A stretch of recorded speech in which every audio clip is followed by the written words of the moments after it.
வணக்கம். அருள்ஞானொளி சேனலுக்கு உங்களை அன்புடன் வரவேற்கிறேன். பக்தனுக்காக இறைவனை தேடி வந்து குடியிருக்கும் வாழைமர பாலசுப்பிரமணியரை பற்றி தான் பார்க்க போகிறோம். இந்த கோயில் எங்கே இருக்குதுன்னா, விருதுநகர் மாவட்டம் வெம்பங்கோட்டை அருகே உள்ள துலுக்கன்குறிச்சி என்ற சிறிய கிராமத்தில் வாழைமர பாலசுப்பிரமணியர் ஆலயம் அமைஞ்சிருக்குது. சிவகாசியிலிருந்து 17 கிலோமீட்டர் தூரத்தில் இருக்குது.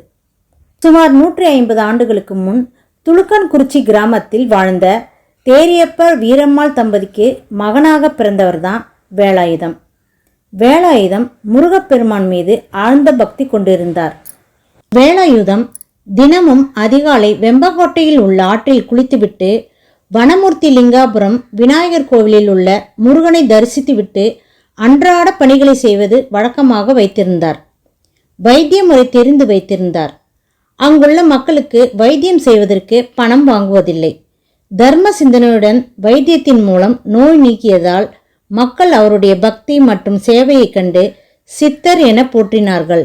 வேலாயுதம் வழக்கம் போல் ஒரு நாள் அதிகாலை எழுந்து வெம்பங்கோட்டையில் உள்ள ஆற்றில் குளித்துவிட்டு முருகனை தரிசனம் செய்ய செல்லும் போது ஆற்றில் வெள்ளம் பெருக்கெடுத்து ஓடியதால் ஆற்றை கடக்க முடியாமல் போனது. அதனால் முருகனை தரிசிக்க முடியாமல் தன் இல்லம் வந்துவிட்டார். அன்று முழுவதும் வேதனையுடன் இருந்தார்.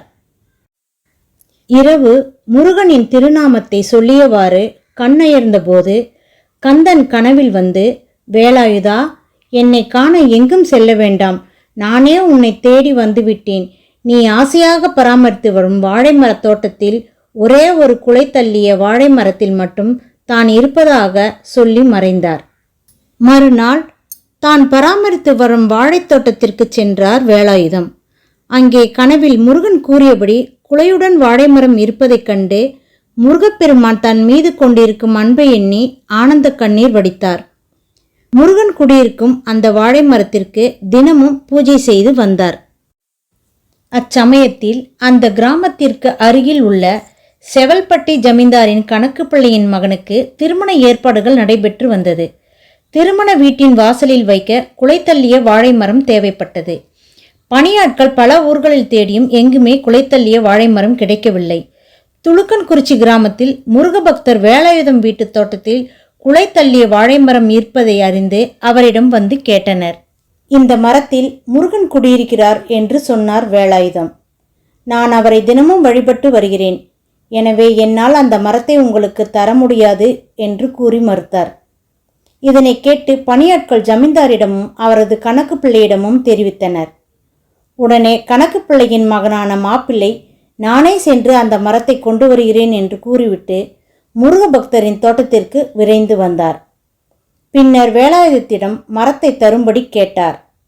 வேலாயுதம் மீண்டும், இது மரமல்ல, நான் வணங்கும் தெய்வம், அதனால் இதனை வெட்டக்கூடாது, அதற்கு மேல் உங்கள் விருப்பம் என்று கூறிவிட்டார். வேலாயுதத்தின் பேச்சை கேட்காமல் கணக்கு பிள்ளையின் மகன் அரிவாளால் முருகப்பெருமான் குடியிருந்த வாழை மரத்தை வெட்டினார். மரத்தை வெட்டியதும் அதிலிருந்து ரத்தம் பீரிட்டு வந்தது. மேலும் அந்த இடத்தில் நாகப்பாம்பு ஒன்று தோன்றி கணக்கு பிள்ளையின் மகனை தீண்டியது. இந்த செய்தி காட்டுத்தீ போல் பரவி கணக்கு பிள்ளையின் காதிற்கு எட்டியது.